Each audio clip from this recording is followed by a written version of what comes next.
Hello everybody and welcome back to Beyond the Veil Tarot and Astrology. My name is Candice Marie and I am your astrologer, bringing you the highlights for this week's astro weather. Today is April 23rd, 2021.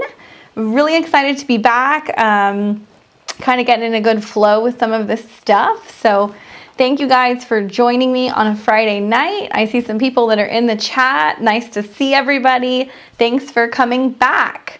I'm super excited to talk about this full moon in Scorpio that we're going to be having in just a couple days' time. How's everybody doing with the astrology this week? All the squares between Saturn and Venus and Uranus, it's just like, oh, it's a lot. It's a lot. I don't know how you guys are faring, but it has been particularly crazy for me and for a lot of my clients too. So thank you guys for showing up. It's nice to see you. Hello, everyone in the chat. Just so you guys know, now we're finally able to start doing super chat. So I've got super chat set up. So those of you guys who have a question specifically about your chart, or you want to support the channel, or you want to support what I'm doing, that would be super awesome. It'll allow me to be able to connect with you guys and give you guys a little bit more information specifically about how some of these aspects, whether it's the full moon or the Saturn-Venus squares or whatever is going on this week, is going to affect you. Hi everybody, Asia, Kelsey, Allison. I've got some people on the East Coast. Thank you guys. It's late over there, so thanks for checking in with me. I'm still setting up, so bear with me. In true Scorpio fashion, had to put all the candles out and do everything all black and all that stuff. Super crazy stuff with your body. Hi Lisa, it's nice to see you. Yeah, you know what, guys, like, in a way, this full moon is going to, I think, really pack quite a punch. I talked a little bit about it specifically in my April overview, how the hard aspects between the sun, Uranus, and the moon and Saturn was just going to make things get kind of wild. So let's just jump right into it and let's get into my notes and let's take a look at what is going on specifically. Hi, everybody who's still coming into the chat. Thanks for checking in. It's nice to see you. Scorpio Queen, that's me. So let's talk a little bit about this moon. So the full moon is going to hit at April 26th at 7 degrees of Scorpio. And that will be hitting at 8:32 p.m. Pacific time on the 26th or 11:32 Eastern time. So adjust your timelines and your clocks and everything accordingly. Obviously, I saw we have some people here from Australia. Thanks for joining us on the other side of the world. We've got people all over, so do look at the timeline because it is going to be sometimes in a different day for different times. But this particular full moon, man, wow. Before we get into the aspects, I want to talk a little bit more specifically about why this is such a potent full moon. So basically, kind of the star of the show, as far as I'm concerned, is Uranus. And we've seen this a lot because of all of the aspects that has been happening with planets like the Sun and Venus and Mercury all moving through Taurus, which is really putting a great deal of emphasis on our values, our money, our security, our stability, our relationships, and what it is that we find security in. All of these planets have been rubbing up against Saturn all week, and then next week we're going to see the Sun move deeper into Taurus and square off with Saturn as well. So when we see these squares, we see pressure that builds, asking us to really start evaluating what it is we need and we do not need. Now, this is not fun when it's in the fixed signs. We get a little uncomfortable. There's definitely some boiling points that happen where we're really pushed to the edge of really having to just kind of break through something that may be hindering us. So definitely we're going to look a lot at what's going on with Uranus. The other thing we're going to take a look at is just recently today, Mars changed signs. Mars moved into the water sign of Cancer. So things get deeper, more emotional, more reactionary, more passive aggressive, more personal, right? Especially when it comes to dealing with Cancerian topics like our home, our family, our security, shelter, and everything that we really want to protect, because cardinal Cancer energy is very much about feelings and protection. Thankfully, even though that is a more challenging place to have Mars is going to play very well with this moon, and we'll get into the chart in a second and talk about why that's so important. The other thing that we're going to discuss a little bit about is how to be able to find the exit strategies or find the way out from some of these harsh aspects, and utilizing Mars to be able to cut through something, release something, purge something, sever something, and do it in a way that's actually going to protect more so our feelings, our emotions, our transformations in the long run. So, you know, Scorpio is a very intense sign, right? So Scorpio being, you know, the fixed sign, people often are like, oh, how is Scorpio a water sign? Because it's so fiery and so passionate.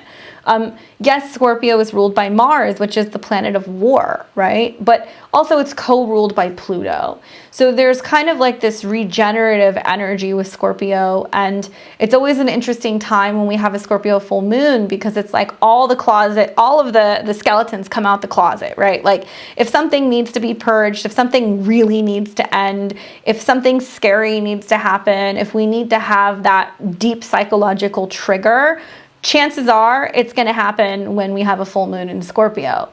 Now, if you look back to the last couple of years when we had Taurus season, we had a full moon in Scorpio, there has oftentimes been these aspects with the opposition in close proximity to Uranus. So it brings shock, surprises, unexpected situations, things that are electrifying, because what Uranus wants to do is set us free, and it wants to get us in tune with our higher self. And when you're dealing with the moon is always the collective. So one thing that's interesting about a full moon is every month we see this aspect of the sun and the moon coming into polarity, separating from one another, showing this aspect of like contrast, right? And it's very much contrast when you're dealing with Scorpio and Taurus energy, because the sun in Taurus is so earthy, and it's about life, and it's about springtime, and things are flowering, and we're focusing on security. But that moon in Scorpio is such a harsh contrast to Taurus energy. And it shows us that while everything is living and everything is like really moving in that sense of Taurus season, in order for there to be life, in order for there to be fertilization, in order for there to be abundance, in order for there to be health, we must see that there is an opportunity for us to be able to connect with the other polar axis of this, which is Scorpio, which is endings, death, loss, healing. It's stuff that are kind of scarier topics to kind of get into. And so I kind of look at this moon as one of the major lunations that are happening before we get to May, when we get back into our solar eclipse and lunar eclipse energies, and we're just going to see a lot of change. So this is what's really ushering us, I think, into that change. But specifically, you know, Scorpio also deals with purging, detoxing, psychological triggers, shining a light on situations. And at 7 degrees, we're going to see a huge theme about relationships and what is and is not in balance, what does and does not work, what does and does not serve us, and what just completely needs to be wiped out if it's not something that's going to serve our overall greater security or purpose. Now, Mars in Cancer is an interesting thing because technically it doesn't do so hot there. Mars is very much supporting this moon, like I said, as a sister sign, and it's trining the moon loosely at the time of the lunation. It also plays very well with Taurus. So whenever we're looking at a full moon that's happening in Scorpio, it's very important that we not only take a look at what's happening with Mars, but also with Pluto. So at the time of this moon, you know, in a couple days' time, we're going to see Pluto is actually getting ready to go retrograde. And I'll talk about that more as we get into like the next week or two, because with those outer planet retrogrades, we don't always feel it so intensely. But certainly when Pluto goes retrograde, it's an opportunity for us to dig a little bit deeper, kind of notice more what's going on in the shadow side, notice more of what's going on in the outside, taking a really deep, hard look at these undercurrents in our life where something may be rotten, something may be a power struggle, something may be decaying, falling apart, breaking down, especially at 26 degrees. So just coming off of this full moon, as we start to go into the Pluto retrograde, I believe we're going to see a lot of shift happen. Shift is going to hit the fan. Going back a little bit to Mars in Cancer, you know, Cancer deals with home, mothers, women, protection, domestic matters. And in this sign, we can see that we're more likely to be protective and a little bit more aggressive on an emotional level, or I would say crabby. And when I think of Mars, you know, Mars usually just wants to cut and like run and go forward, right? But when it's in this sign, like it's a situation where it's almost like you're doing this sidestep, because crabs don't walk forward, right? They go side to side to side to side. So Mars doesn't really know how to react in this sign. Mars is kind of like, okay, well, I'll lean into this and then I get reactionary, and then I lean into that and then I get reactionary. And Mars is going to be here for a couple weeks, guys. And later on, I think going into next month, it will square off with Pluto. So what I would say for right now is utilize Mars the best you can with this moon. And I will talk about how the trine is going to affect each sign, and how really honing in on where Cancer is in your specific chart is going to be your exit strategy and really help you kind of break out, and it's going to be super helpful. And like I said, it also plays well with Taurus. So Cancer and Taurus energy works well together. So having Mars in Cancer is really going to kind of pump up anything that's moving through Taurus. This will help specifically also with, like, you know, emotional healing, bravery, taking action, being protective, and emotional challenges. Where is this going to be the most helpful? Like I said, I'll get into each and every one of the 12 signs probably closer towards the end, but specifically if you have Mars, or if you have any planets in Cancer, right? So if you're Cancer rising, sun, moon, all of that stuff, this is going to be a conjunction that's going to be happening with Mars here. So conjunctions are powerful, right? It's intense. It's something that is a hard connection that forces you to Mars, act, react, sever, cut, end something, stand up for yourself, show initiative. So watch out for planets that you have in Cancer, specifically if you've got anything from, like, let's say 0 to about 4 degrees of Cancer. That's going to definitely really amp things up for you. If you have planets either in Taurus or in Virgo, this moon is going to be creating some sextiles from Mars. A sextile is a comfortable, I call it like a lazy energy, and it brings opportunities if you take initiative. So Virgo placements, Taurus placements, pay attention. There is a need to act, and as long as you are integrating this energy, you're going to see that there is going to be some change that happens for the better. If you have personal placements in Aries or in Libra, this is going to create what we call a square. And so a square brings about tense situations. These tense situations may force things into happening, it may force you into acting, and it definitely can bring about conflict. And then for planets in Pisces or Scorpio, this is a sister sign for you, Mars in Cancer. So what this is going to create is a trine, which is easy, harmonious, free-flowing energy.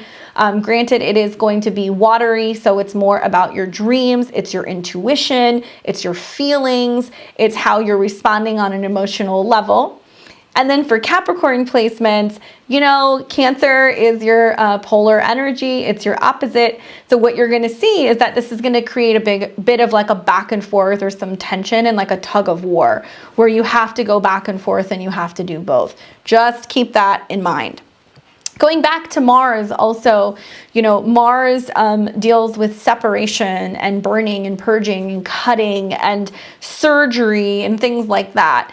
So those of you guys who are looking to do any kind of surgical procedure, right? Or you're looking to cut something off, or you're looking to burn something off, whether it's like health-wise or aesthetically, you know, be very careful. You know, it's a good time to be doing surgeries typically, you know, for most people. Granted, it depends on the chart. when the moon is in Scorpio, because Scorpio is about surgery. It's about digging deep and getting in there and clearing something out. But generally speaking, like doing a surgery at the time of a full moon, unless it's absolutely necessary, can be rather intense. And Scorpio deals with life or death situations. I don't know if you guys are experiencing it, but it's like I'm hearing it left and right from all kinds of people. Like there is a huge shift happening with some of these squares, and we're seeing major life-changing situations. You know, people who are suddenly having parents going in for surgery, people who are suddenly having to say goodbye to loved ones, people who are suddenly having to make really serious decisions when it comes to their finances. This is all the realm of Scorpio, right? People say like, you know, Scorpio 8th house is death, sex, and taxes. It's much more than that. It's the things that go bump in the night. It's the things that psychologically kind of freak us out. It's our connection to the other side, to the other world, to the spiritual realm, to the spirit realm, right? Like actual connections to those who are deceased. And it's about this transition of energy and where we give something and then we receive something, and it's a rebirth. So a lot of people are going to be dealing with things like refinancing or, you know, reworking their home maybe, and looking for ways to go and, you know, do some kind of like changes or shifts to what's happening in their home, whether they want to refinance, whether they decide that they want to, you know, start a project where they're going to go and gut and clean out part of their house. There's going to be all kinds of things like this that are going to start happening. So pay attention for that energy shift, because with Mars involved, it's definitely going to get things moving and shaking. So let's go ahead and hop on over and let's look at what's going on specifically with this moon and the aspects, because I really want to talk about the aspects, and we're going to go through it one by one together. So here we are, April 26, 2021, at 8:32 p.m. That is for me. I'm on Pacific time. It's going to be different depending on your time zone. So like I said, we've got this polarity happening, which we have every month when we have a full moon. And full moons always bring about shining a light on some dynamic or something that needs to close, something that needs to shift, something that we need to be aware of. I'll get to the Sabian symbol also, because I want to read that for you guys and talk to you about how I see the Sabian symbol playing out. But when you see the moon in Scorpio in opposition to the sun, anybody who's been paying attention to what's been going on in the markets like the last couple days will tell you it's been all over the place.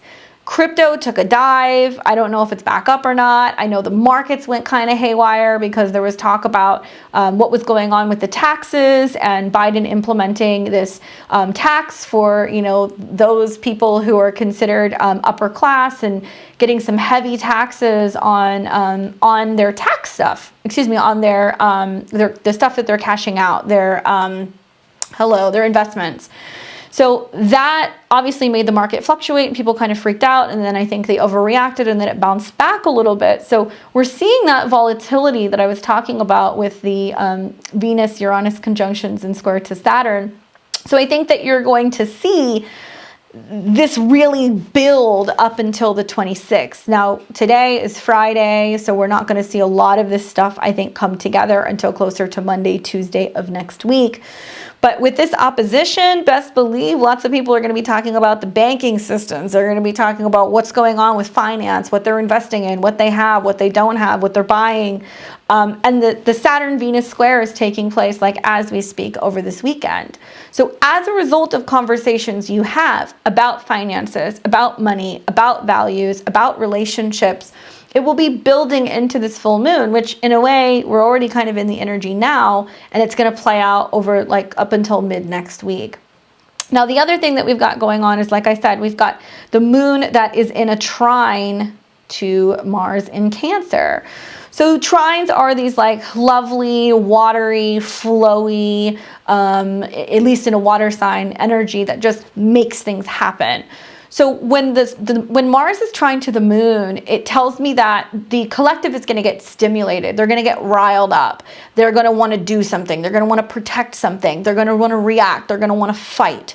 But when you're dealing with planets and water signs, it's about getting emotionally charged or emotionally reactionary. I'm not a fear monger, but you know, planets in Cancer, they have a tendency to jump to worst case scenario or worry and kind of clam up and want to get in the shell.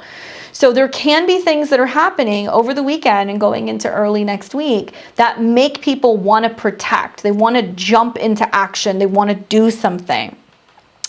Then we've got the moon in Scorpio in opposition to Uranus. So, you know, with this opposition to Uranus, it's sudden, unexpected change, right? It's like something blowing up, some situation blowing up that we didn't see coming.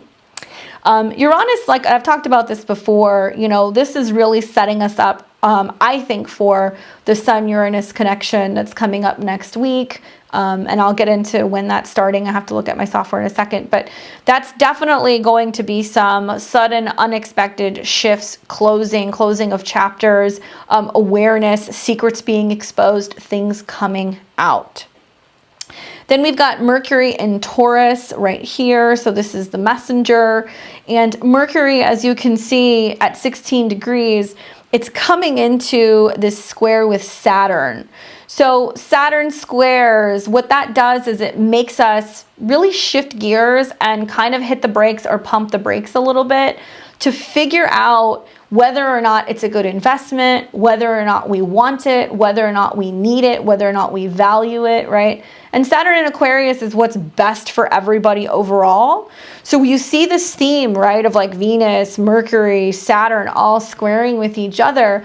And everybody's going to start talking about, well, is this best for everybody collectively, right? Is it best for us collectively to start implementing these taxes so that way we can actually get ahead of the national debt, so we can get out of this hole that we've kind of built economically, at least here in the States, but really it's happened everywhere in the world. Everybody has been majorly impacted by this. Part of me wonders if what's coming is going to be a bigger theme of some kind of debt forgiveness, and if there is going to be wiping the slate clean when it comes to certain debts, and if that is what's actually coming to be able to relieve a little bit of the intensity of what's been going on financially with the economy. I imagine something like this may actually come about pretty soon. Now, do I think it's going to be across the scale, like, you know, across everything? I don't know.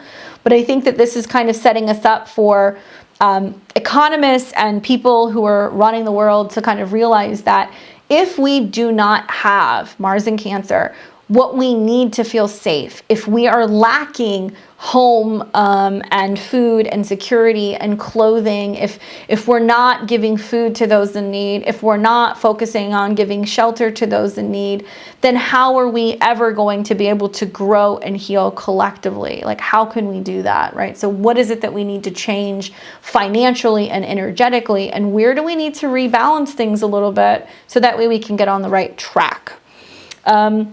Then we've got Venus that's also in this square. So we're feeling that now, you know, building, you know, through that square is really thinking long and hard about things before you jump into financial investments, before you jump into certain relationships, before you jump into certain decisions when it comes to your values, right? And what I like about this is, like, Scorpio and Taurus, they have this interesting relationship where, you know, Taurus says, well, this is mine.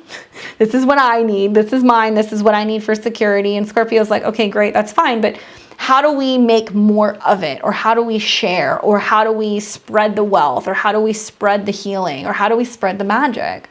So really, when we become too lopsided in the Taurus realm and too focused on the physical, we start to see an imbalance of the spiritual, right? Or we start to see an imbalance of what is actually going on in the rest of the world, especially financially. I can't look at Scorpio and not think about debt, because debt seems to be a really big theme that keeps coming up. Next, we've got, like I said, Mars in Cancer. But what's interesting is we have a very nice out of sign trine. Let me clean this up for you guys so you can see a little bit better.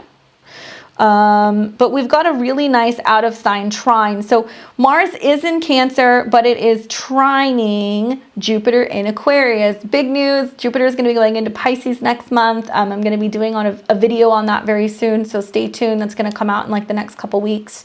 And I'm going to talk about what to expect from Jupiter changing signs and the specific dates to really watch for when it ingresses into Jupiter, into Pisces, and then it goes retrograde back into Aquarius. But what I will say is that Jupiter loves being in Pisces. It does very well there. It expands there spiritually. It expands there in a sense of travel. It expands in a sense of knowledge. And I really look forward to it. And this year we double dip a little bit because Jupiter is going to spend a little bit of time in Pisces before it regresses back into Aquarius. So we get a little bit of a sneak peek about what Jupiter in Pisces is actually going to bring us in 2022. But for right now, let's focus on Jupiter and Mars.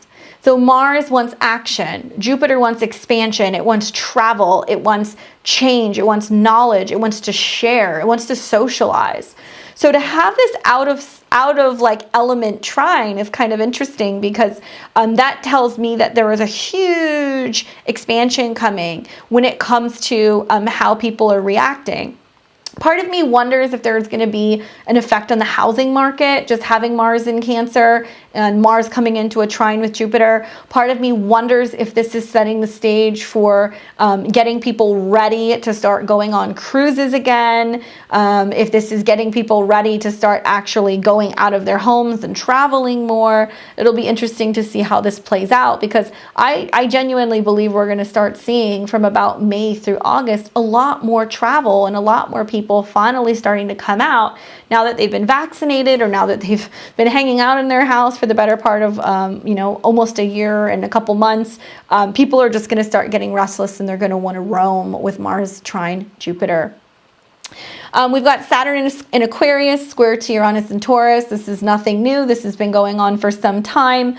What we are building into with this hard square is once we get to June is going to be a time where we have the second of 3 Saturn-Uranus squares. So if you think about it, like back in February when we had the first square and we had all those pileups of planets that were in Aquarius, this is the second round of that square, which is creating hard change. So I kind of see Taurus season as giving us a little bit of a brief sneak preview of what those hard changes are between where Aquarius is in your chart and where Taurus is in your chart. Then we've got Saturn in Aquarius trine the North Node in Gemini. So that's still happening. We're starting to lose that a little bit soon.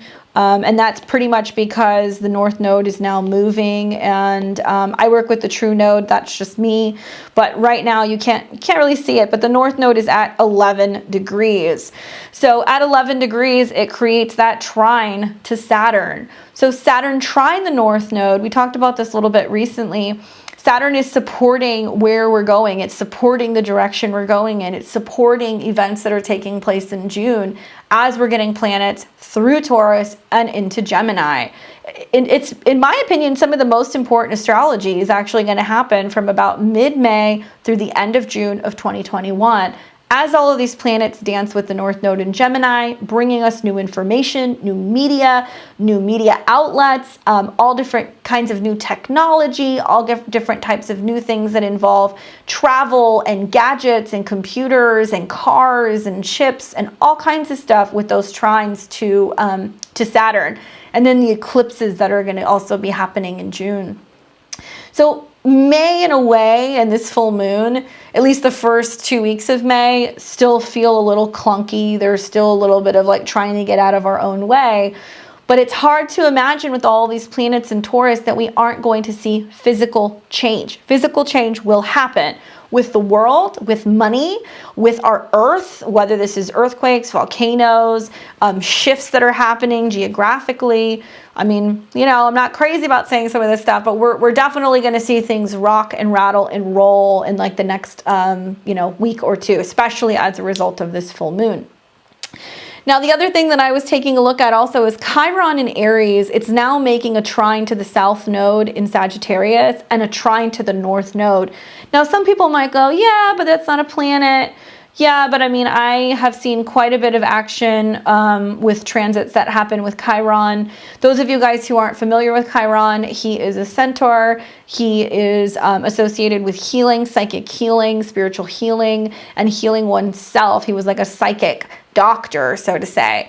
But Chiron's been in Aries for a little while, and now it's getting into the second decan of Aries, and it's surpassed that 8 or 9 degrees, and it's sitting at 10. So what I love about this is that whenever you have anything that's sitting right around that degree, at least right now, it's going to sextile the north node, right? And it's going to trine the south node.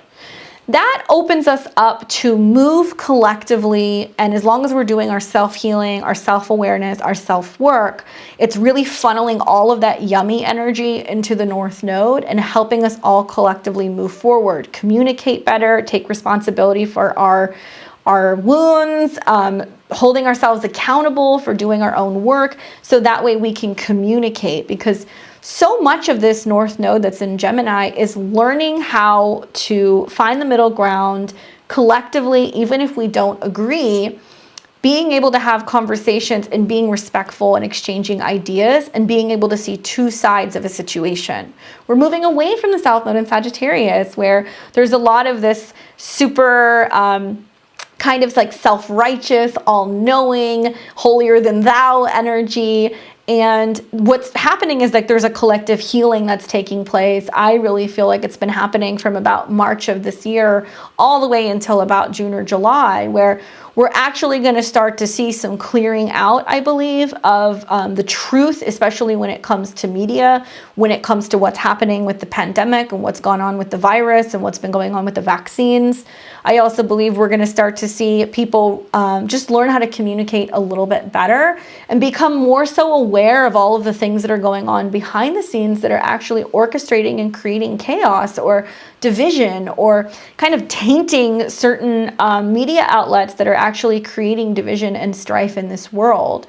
And so when I think of Gemini and the North Node, it's like learning how to go and engage with our neighbors, like learning how to go and take a walk in our neighborhood and talking to people and just getting reacclimated with encountering and interacting with people again, getting us better and more so open to interacting with people who may have different perspectives and different point of views, and learning how to engage and go back and forth without conflict and without being disrespectful. So that's going to be a really big theme with Saturn trine the North Node, with Chiron sextile the North Node, and then ushering these planets in next month into Gemini, where we're suddenly going to become more so aware of important information, especially around the eclipses that are going to be taking place at the end of the month. I'm seeing what you guys are saying. Definitely order out of chaos. Yes, we all need this healing. We do. Now things are going to calm down a little bit, that we're kind of moving away from some of these Neptune squares. So it's going to be a wonderful opportunity for us to just start healing and learning how to communicate from a much more heart-centered space. So those are the aspects for this moon. Now I want to get into it with you guys and talk about how it's going to affect each and every one of the signs. I saw you guys kept asking. Thanks for staying with me. Let's get in and talk about how it's going to affect all of the signs, okay? All right, how's everybody doing? You guys doing good? Okay, awesome. So like I said, we want to look for Mars. So just listen and I'll explain this sign by sign, but you want to hear first the house that it's going to be taking place in, and then I'm going to tell you which house Mars is going to be in that you can work with to be able to kind of move through the intensity of this particular moon. Also, before we get into that, let me read you guys the Sabian symbol for this Scorpio. I saw it and I was like, oh my gosh, this is so good. It makes me feel so much better about this moon, because it's definitely, this moon's it's gonna bring some shocks and surprises. It's gonna bring some surprises. So like I said, when we deal with the Sabian symbols, because this is 7 degrees and change, we want to read the Sabian symbol for 8 degrees of Scorpio. 8 degrees of Scorpio, a moon shining across a lake, okay? The theme is moon magic. The symbol speaks to magic, transformation, inspiration, and healing power of romance. The image of the moon shining across the lake alludes to a mystical experience, and it portrays a quiet beauty that softens the heart and lifts the soul, shimmering realms of loveliness. There's also a suggestion of regression in this symbol, as the moon reflects the light to the sun, which in turn reflected by the lake. Thus, this reflection of a reflection can symbolize the past, a memory, something that we remember, that we're nostalgic about, that's from our subconscious. On a practical level, it can indicate being caught up in the mood of the moment and temporarily transcending everyday problems through a shift in consciousness to a gentler and much more peaceful, mellow thought. I think we all are hoping for this, right? And as positive, it represents tranquility, serenity, a special gift for finding the imagination and solutions to problems in life. The more negative side can be, speaking too vague, avoiding commitment, taking a stand, pipe dreaming, head in the clouds. It's got this kind of like Neptunian energy to it. So the accent is actually on romance and reconciliation, and you may be especially nostalgic and reflective. Emotional appeals are particularly effective. This is a day of magic, right? And it totally is, with it being a full moon in Scorpio and with the trines to Mars. It's really great for like fire and water magic, or like making baths or boiling things, or, going and brewing your moon water and all of those things that you guys like to do. Your greatest advantage lies with going with the flow and following your heart, taking time for reflection, lighting a candle, and setting the mood. Guard against letting yourself get depressed over what could have been and what is over now. The action is on moving forward. Make room in your life for what could be if you'd let it. That's so appropriate for Scorpio, because the beautiful side of Scorpio, and anybody who has a lot of planets in Scorpio will tell you, there's always some like insane, crazy event that ends up being super challenging to move through, which in turn actually is a new beginning, right? So it's like, the relationship that ends, that makes it possible for you to like relocate, and then you go to a new grocery store and you run into the love of your life. Or a situation where, somebody passes and you never saw it coming, and it's really tragic and it's really emotional, but then you find out somebody in the family is pregnant, right? So it's like that weird Scorpio give and take energy, and it's the cycle of life. So if you find yourself getting in your own head and getting really emotional about letting something go, or about something that's over, you don't even need to focus so much on manifestation, because the manifestation will start taking place, especially after the impending new moon that we're going to have, and after the next eclipse that we're going to have. This is more about if something's not working, if something needs to come to an end, if you need to focus and bring your attention back to yourself. This is a moon that I think is really going to help you just believe in magic again. And it's going to help you kind of getting a little bit more open to believing that there are better things on the horizon. Saturn is saying this with his squares and with his trines. He is saying, I've got something much better to give you. So if you're in a financial situation or an emotional situation, or if you're dealing with a loss, or if you're grieving the loss of someone or something, it's okay to be in that. But what I love about Scorpio full moons is this is the time to bury it.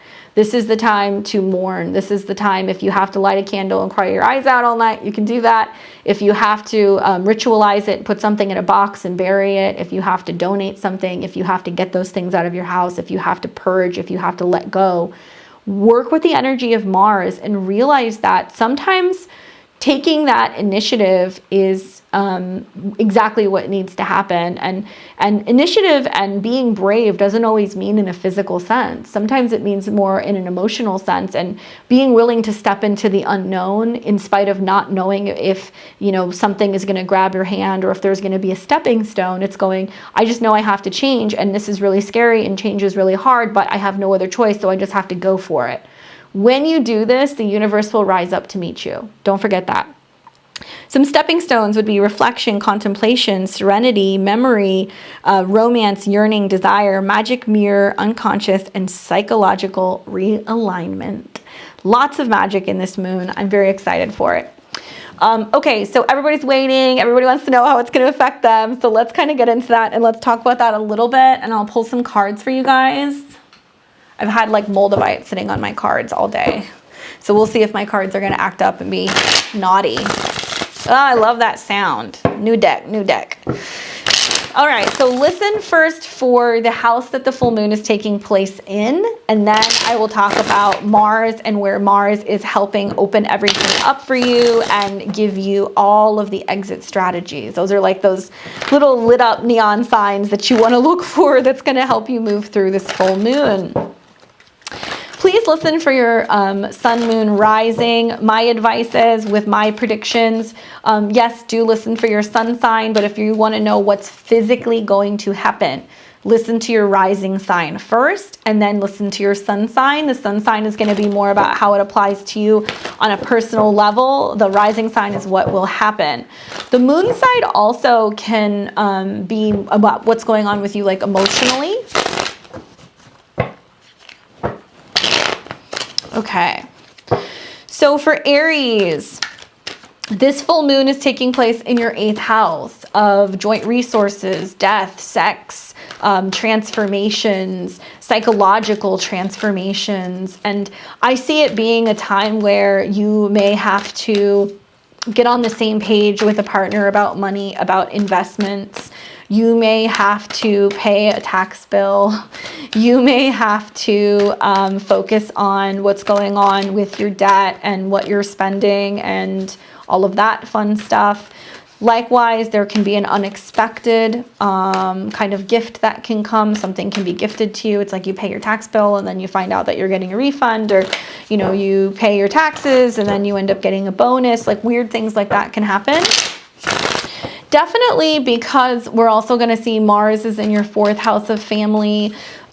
Your family or a family member may suddenly need your attention, okay? And it might be very sudden, very quick. It might be building right now. And if it's not that, then it's a situation going on in your home or a situation going on within your physical family. So look for working with the moon here. Look for working with the moon and Mars, that somewhere between, you know, the 2nd house energy and the 8th house energy in the 4th house, there's a transformation. Some people may be getting an inheritance. Some people may have an emotional clearing. Whatever it is, the Knight of Cups is a positive card, and that card kind of jumped out. That talks about a water sign, dealing with a water sign, dealing with your emotions, sharing your emotions, being more open with your emotions, being more vulnerable. If it's not that, then it's somebody who's like coming to help you with this process, or somebody who's offering you some kind of emotional support to move through that, to get through that, right? So that's really positive for Aries. I could also see that maybe as like going deeper with a partner and going deeper about your emotions and your feelings and like being able to act on it. So if you do want to make a change in your home, if you do want to go to the next step with a partner, if you do want to make some changes with a relationship or a home situation, it's just about taking charge and basically being like, here you go. I mean, Mars and Cancer and the Knight of Cups is very similar because they lead with their heart, you know? For Taurus, this is your 7th house. So this is a full moon that deals with your relationships and with your partners, okay? So for Taurus, when you have a full moon in your 7th house, it's really putting a highlight on what's going on with you and your relationships and where you stand with your relationships. Because of the friction between the planets in your 1st house and the planets in your 3rd, there can be miscommunications. There can be hang-ups with how you're getting the point across. There can be challenges when it comes to vehicles and communicating with a partner about a vehicle. There can be challenges when it comes to not getting along or not seeing and not being on the same kind of perspective. So what's nice is to have Mars moving where it's moving. It's actually putting all of this energy and this emphasis on basically being like, let's work it out. Let's talk about it. Let's move through this. Mars is really saying in your 3rd house, okay, let's get down to details. Let's get it out on paper. Let's have that phone call. Let's have that conversation. Let's sign that contract. Communication, communication, communication. You are changing a lot, Taurus, very rapidly. And as you go through these changes, when you have a full moon in your 7th house, it's okay not to agree. The point is to be able to find the middle ground and to be able to mediate and find your way through it. Otherwise, a full moon in your 7th house can be a make or break situation in a relationship. The card that came up though was the Six of Cups. So that's about reconciliation energy. That's about soulmate energy. That's about keeping the good times in mind. That's like maybe you've been in a relationship for a while and like your significant other gets on your nerves and like, you know, you guys kind of get into it a little bit. And when this card comes up, it's like you taking 5 minutes to take a step back and like walk away, and instead of reacting, reflecting on why you're in love with them, why you're with them, what it is that you love about them, what keeps you in that relationship, what brings you back to them. Simultaneously, like Mars in your third house can have somebody reaching out to you who's reminiscing and thinking about you. That can be somebody who calls you and says, hey, haven't seen you for a while. How's it going? Miss you. What's going on? I've been thinking about you a lot, especially Mars in Cancer, like especially Mars in Cancer. So you want to watch out for that, because if you haven't been getting along well with a partner, or if you find that you've been in a little bit of a standstill, or maybe there's been some intensity in a relationship and you've had to take some space, this full moon with the proper communication can realign you with that relationship and help you get on the same team. And that's really what we want to do with this energy. For Gemini, this is a full moon taking place in your 6th house. This deals with health and wellness, your schedule, your diet, your day-to-day routines, your pets. So when you have a full moon here, there can be changes with where you're working, changes with a coworker. You may be dealing with a health situation that you need to be aware of. And you want to look for Mars being really supportive in Cancer through your 2nd house. And so this is quite interesting, because really what it's putting the focus and the emphasis on is what you're eating, what you're putting in your mouth. It's also about kind of aligning your diet and your routine. Mars in the 2nd house can also have you reflecting on emotional eating habits or emotional eating tendencies. It can be really great for making money. So if there's a great emphasis and a focus on making money with aspects from the 2nd to the 6th, you might be getting your taxes in order, getting your finances in order, going through receipts, coming up with a budget, things like that. Especially you have to be careful, Gemini, with Mars in your 2nd house. It's money in, money out. You're going to burn money and you're also going to bring money in. So you want to find that middle ground. Can be great for working with a new accountant or finding somebody who can help you kind of get everything in order. So if you just looked at, your taxes and got a bunch of stuff done, or like, let's say maybe you want to come up with a budget for the rest of this year, or maybe you feel like you need to hire somebody to help you with something, whether it's a domestic matter, especially with Mars in Cancer, you can find the right person to come in and help you for the job. But a full moon in your 6th house, you really want to pay attention to your health, okay? The card that came up was the 3 of Coins. So I see that as a wonderful card. That's about taking steps and progressive steps forward to be able to perfect something.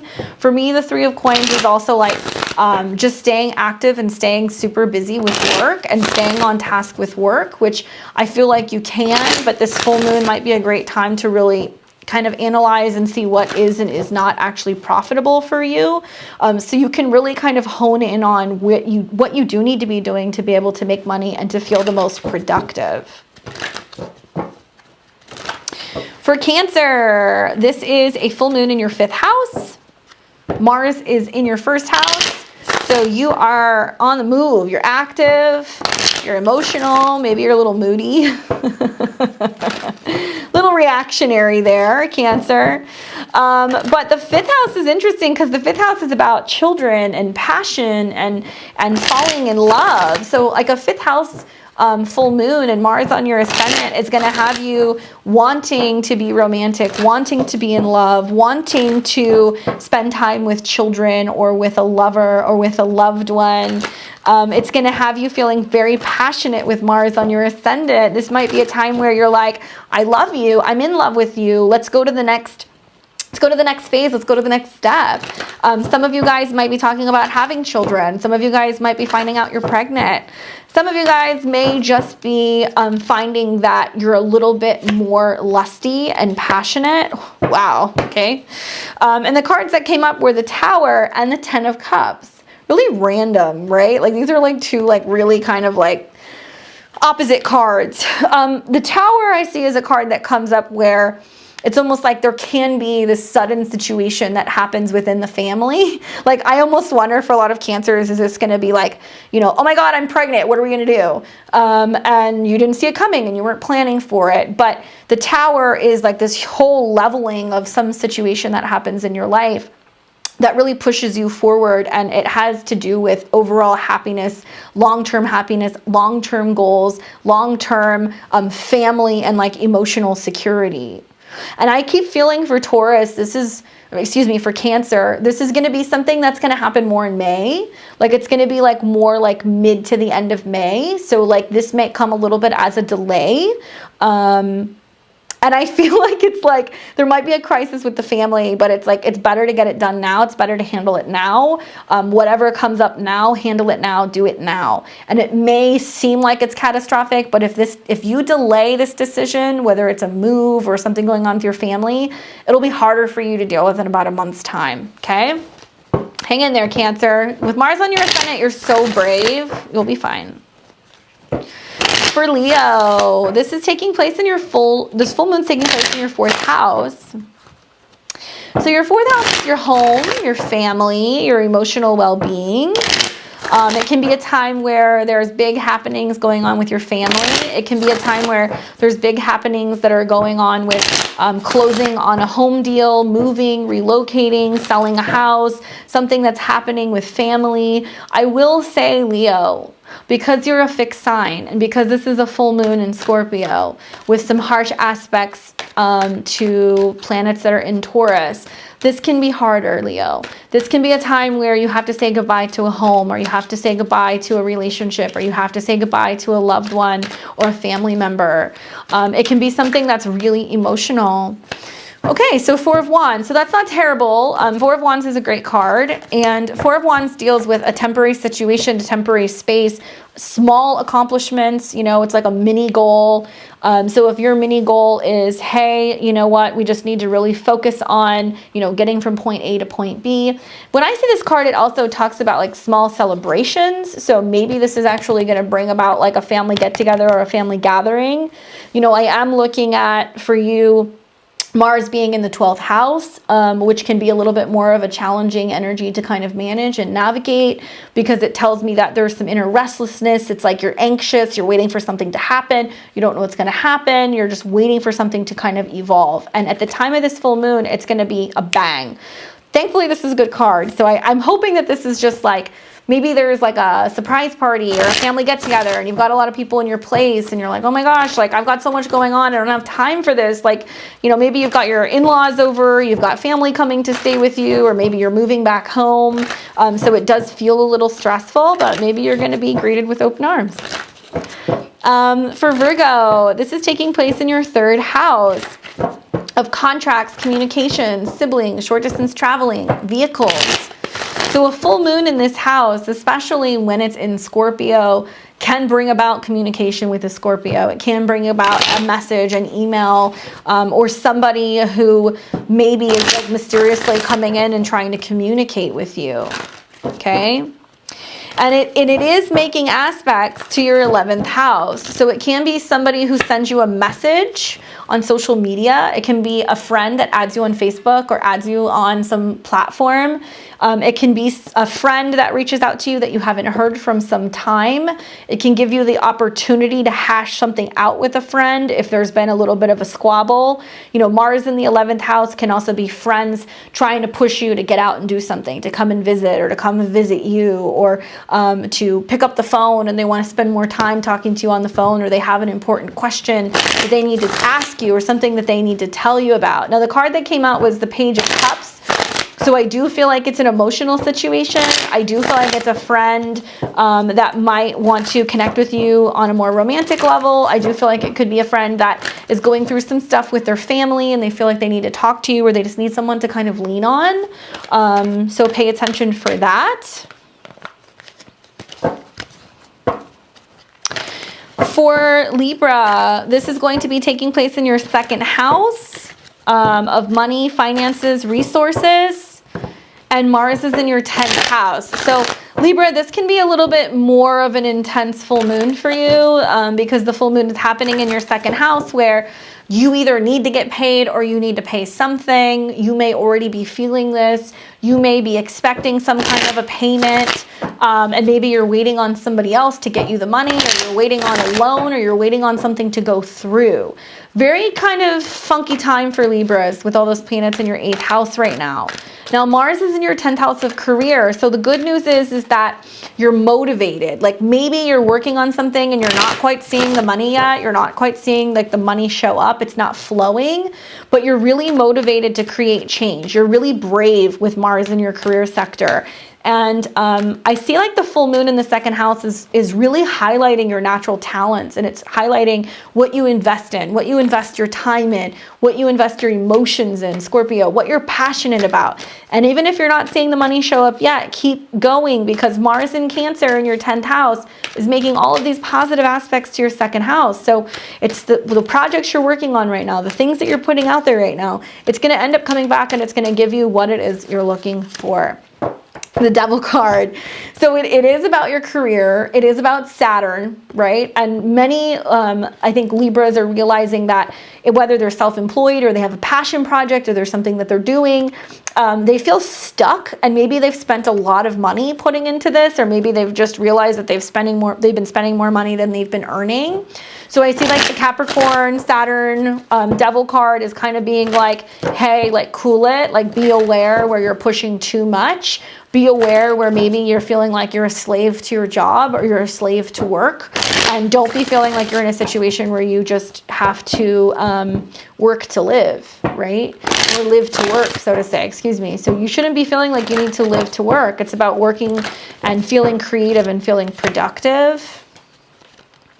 King of Wands, also I feel that that's like you learning not to be too aggressive in the workplace. You can come off a little bit aggressive in the workplace. So watch for that, Libra. Watch for conflicts and stuff with bosses. For Scorpio, you're used to this energy. This is more intense energy. This is your haven. This full moon will be in your 1st house, so it's putting an emphasis on you, your body, how you respond, how you look, how you feel, especially when it comes to your own personal power and your intensity. Now, it is in friction with your 7th house, and it is in friction with your 4th house. So you may be at odds with a partner about a family situation, a living situation. Maybe there's some dramatic, climatic things that are going on for you, and your family needs you, and your partner's like, what the fuck, I need you too. Or, you know, why can't you be here for me? Why are you running off and like leaving? And you have to move through whatever this crisis is, and you have to see both sides. Yeah, the Hierophant.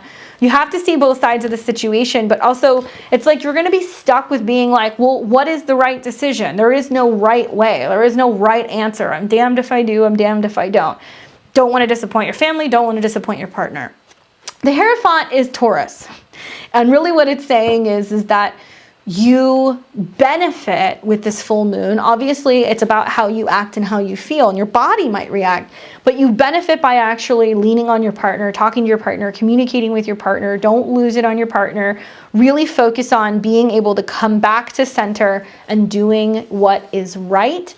If you need support, if you need help, if you need advice in the time of crisis, during this full moon, the Hierophant will present himself. And this can be a counselor, this can be a doctor, this can be a professional, this can be a therapist, this can be a mentor, somebody who will give you the insight and the way forward. For Sag, this is taking place in your 12th house. Mars is in Cancer in your 8th. For me, I get the impression that this is like a purge. This is a clearing for you, because the full moon in the 12th house is like clearing out all of this weird subconscious static. It's clearing out all of these fears. It's clearing out all of this old stagnant energy in relation to other people, and where other people have been kind of getting to you, and where their energy has been blocking you, especially spiritually or energetically. And for Mars to be in your 8th house, it's very deep, very intense, very transformative. I see that as emotional healing. I see that as purging. and the need to really be reborn. Mars in the 8th house can be very psychologically challenging. And when you're dealing with planets in the 8th house and a full moon in your 12th, there is a secret that may be revealed to you. A secret about something that needs to end, something that's toxic, something that's got to go. Yeah. The card that I get is the Four of Cups. So that's interesting because some of you guys might be feeling a little bit more down or a little bit more emotional, and it's like you can't figure out why. What I like about this card is that you see the 3 cups on the bottom and he's kind of pouting and he's like bummed out, but there's a card that's being offered to him. So what it's really reminding you is like, don't reflect on what didn't work. Don't reflect on what didn't pan out. Don't harp on the past. Don't get too fixated on the past. It's only going to make you sad. It's only going to block you from new love, new relationships, new opportunities. Don't worry, there is a full moon that is coming for you with the eclipses and all of that stuff next month. For my Sag and my Sag risings, if you're still struggling with breakup stuff, if you're still struggling with psychological and emotional trauma relating to old love, now is the time to push it out, clear it, and overcome those obstacles so you're ready to receive all of the new goodies that are coming in the next month.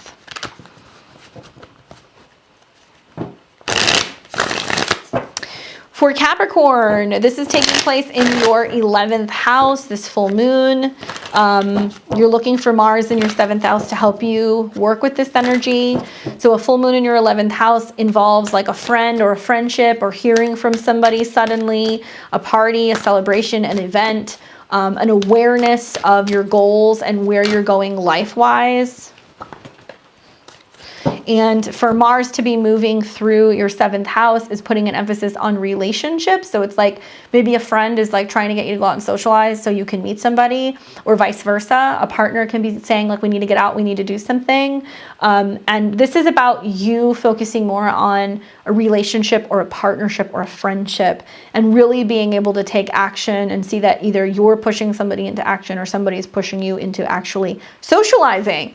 The card that came out was the Six of Wands. That's a victory card. That's about being well received. That's about, you know, going to a party and people like missing you and wanting to hear from you, or, you know, you going back home and visiting with people and seeing all of your friends from where you grew up. There is a sense of like people welcoming you with open arms and also being successful in whatever it is that you're trying to achieve. With the 7th house and 11th house energy, it can be a really great time to like introduce romantic partners to friends. It can be a great time to set somebody up with a friend, or if a friend wants to set you up with somebody, that can work very well. I just kind of see this as like you being a little unsure and really taking your time, because you're still taking time to kind of really come out of your bubble, right? Like it's taking time, like you're still working on your self-esteem and you're still not sure. Just take it easy. You don't need to rush. One other thing I will tell you is because, you know, we've got all of this energy with Mars and Cancer and you being pulled in 2 different directions. You know, Mars in your 7th house can manifest as there being a crisis with a relationship, or somebody needing you, or somebody needing you very significantly or very quickly, or being more emotional or being more pushy, especially when it comes to just their feelings or a domestic matter. For Aquarius, this full moon is taking place in your 10th house. That deals with your career, that deals with you showing up in the world, how people see you, your success, major things moving forward with your professional goals. Really a time to pay attention, especially because it's doing a little dance with planets in Aquarius, and it's also doing a little dance with planets in your 4th house. So there's this pressure between your career, yourself, and your home life, and it feels like a balancing act, and it does not feel like an easy one. Thankfully, Mars is in your 6th house, so it's helping you stay focused. It's helping you stay healthy. To me, 2 of Cups seems like help is on the way. You know, Mars in your 6th house can be like, you know, that new doctor you find, or that person who comes in and helps you organize your home, or helps you watch the kids or walk the dog. It can be the new dietitian that you find, or the new trainer that you get. Like there's lots of support with Mars in your 6th house here. And because it's playing very nicely, you know, you with some other planets like Taurus and stuff, I actually see you being able to start getting things organized. So I think that that's going to be good for you. I also think that Mars in the 6th house can like help you get more so emotionally connected to what you're doing for a living. So that can be really good for you emotionally. But 2 of Cups is a relationship energy. It's people showing up and saying, hey, do you need help? Do you want to, do this together? Do you want to work on this together? So there can be a partnership forming through work. People who are single, you can meet somebody through work. People who are looking to kind of build on something, you can do that with another person. And then for Pisces, this is going to be a full moon in your 9th house, and it's in a sister sign. The 9th house deals with foreign travel, your philosophy, the bigger picture, your spiritual beliefs, your connection to God, right? And so for this to be happening, especially with Mars and Cancer in your 5th house, woo, that is a water trine. Lots of stuff going on from your beliefs and who you are, and your 5th house, which is your creativity and how you express yourself and how you fall in love. But also it's going to put so much emphasis on creative work with Mars in your 5th house, and stuff that involves romance and true love and passion, and maybe meeting somebody who's at a distance, or it's a great time to get away and travel and maybe meet somebody, right? So the full moon in your 9th house is also going to give you the opportunity, I think, to wrap up any publishing deals, anything where maybe you're planning a trip, you're booking a trip, you want to complete a project that requires like education. So whether you're in the teaching field and you're the educator, or you're going through a program, that's something else that can happen for you. 10 of Cups. It's the second time that's come up. Yeah, I feel like this is going to be really good for Pisces. And Pisces have been kind of going through the ringer a little bit with some of the mutable squares. But I feel like this is, if you are trying to find true love, if you're trying to find your romantic kind of groove, if you're trying to get that oomph and that inspiration back for creative projects, especially if you're an artist, or maybe you're a dancer, or you're a poet, or you're a performer, this energy is going to be really yummy for you, and it's going to help you either find a muse or kind of feel a little bit more just connected to love and connected to your overall sense of vision and creativity and self-expression. So that's super exciting for Pisces. Super, super exciting.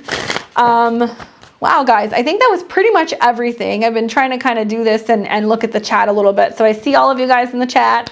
Thank you for watching. Thank you for tuning in and hearing what I have to say about all of these astro weathers and the lunations and the things that are going on. Definitely a little bit harder for me to get the words out tonight. I'm sorry. I have so many planets in Scorpio. So when I'm dealing with like Mercury oppositions, it's like I get tongue-tied. But I'm glad that we were able to get it out. I'm super stoked that everybody kind of tuned in, and I hope this was really helpful for you guys. I hope that it is a smoother ride than what the astrology says is going to be going on this weekend. My advice is, as we're rolling into these transits this weekend, take your time. Try not to be reactionary. Try to understand that not everybody is going to see things from the same perspective. Not everybody's going to have the same values. Be patient. Think before you react. Think before you communicate. That's really what I want you guys to do. And really, when you're open and you're aware of this energy and how it plays out over the weekend, it'll start to kind of calm down a little bit more so next week. And I don't think that there's going to be so much like Scorpio fierceness. If all of this stuff sounds like Latin to you and you don't understand, my recommendation is keep listening to astrology, keep listening to my cast, go and listen to other astrology podcasts and what other people have to say. Don't give yourself a hard time, because the astrological lingo can be very complicated and very complex. But the more that you're learning about it, the easier this becomes as you go. And hopefully, if you're somebody who wants to learn more about astrology, maybe you haven't had a reading before, maybe this is a little bit too much for you and you want to learn more, head over to my website. I do astrological consultations. I do readings that are a combination of the tarot and the astrology. I practice Western and evolutionary astrology, with a real emphasis on what's going on with transits to help people kind of understand what they're moving through and what to expect with certain transiting planet trends. Everything from composite to synastry to solar returns. I'm also doing like event astrology. So if you're somebody who's looking to get married or open a business or anything like that, we can do that for you as well. Check out my website at Beyond the Veil Tarot and Astrology. Actually, it's beyondtheveiltarot.com. Right down here, you'll see it below. And yeah, until next time, I'll be back next week. I'm getting ready to do, I can't believe it's almost May already. I'm going to do my monthly address and talk to you guys about what's coming in the month of May. And then shortly after that, we're going to do a video that's going to be about all of the signs and how they are going to respond to Jupiter moving into Pisces. So I'm excited for that as well. If you guys have any questions, comments, comment it below for me. You can like, comment, share, subscribe. And I don't know if some of you guys are crossover. That's also come from the podcast that I do with the Peace Stealer, but you can also check out the podcast that I'm doing, the Midheaven podcast with Mike. We are doing weekly podcasts where we just hang out, have a couple drinks, kick it together and have some comedy, because that's definitely what the world needs more of these days. So if you're a fan of my work, if you're a fan of the Peace Dealer, go and check it out. If you're looking for something that's a little less formal maybe than my weekly posts that I'm doing. I guess that's all, and I look forward to seeing all of you guys next week. Until next time, I'm wishing all of you a very happy, healthy weekend, and hopefully this full moon brings you all of the magic that it says it's going to bring. You guys take care. I'll see you very soon.